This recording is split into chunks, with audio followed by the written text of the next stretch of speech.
Ah, nostalgia. I still feel it for games like classic Tomb Raider on the original PlayStation. I was recently thinking about how hearing the PS1 boot up sound takes me back to an earlier point in time down memory lane. Because games really do mark points in time for many of us growing up. These days, classic games like Tomb Raider are getting the fashion treatment, which means, like clothing styles, they're brought back after a couple of decades as a collection or a remake. Nostalgia makes game companies good money. I mean, just ask Capcom.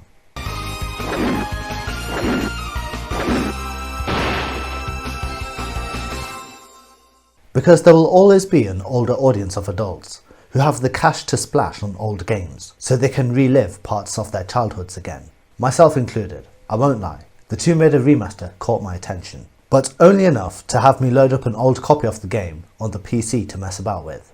I took to the controls that I mastered years ago, as if I'd been playing it just yesterday.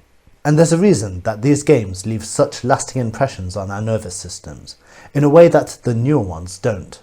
And that's because of a thing known as the reminiscence bump. It's a phase during the teenage and young adult periods of our lives, where our brains prioritize memories to essentially shape who we are. The memories of playing Tomb Raider 1 and 2 during secondary school have stuck with me more than the memories of playing bigger and technically better games later into adulthood. You could say reminiscing about old games really takes you back, like sitting in a 1981 DeLorean, travelling at 88 miles per hour, to literally travel back in time, like in one of my favourite movies, Back to the Future. And did you know that the speedometer of production line DeLoreans only displayed up to 85 miles per hour? So for the purposes of the film, they used an overlay to show the car reach 88 miles per hour to time travel as described in the script. It kind of demonstrates how our memories are like movies in our minds, and memories, like movies, don't always match with reality.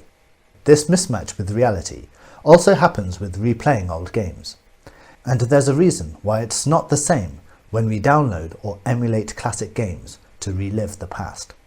It's because senses like touch and smell are connected with nostalgia, and these are absent in digital downloads that don't quite scratch the itch that retro gamers get from physical copy gaming. That said, nostalgia is still a great thing. It reminds us where we've been in the past, tells us who that makes us now, and it preserves our sense of wonder moving forward into the future.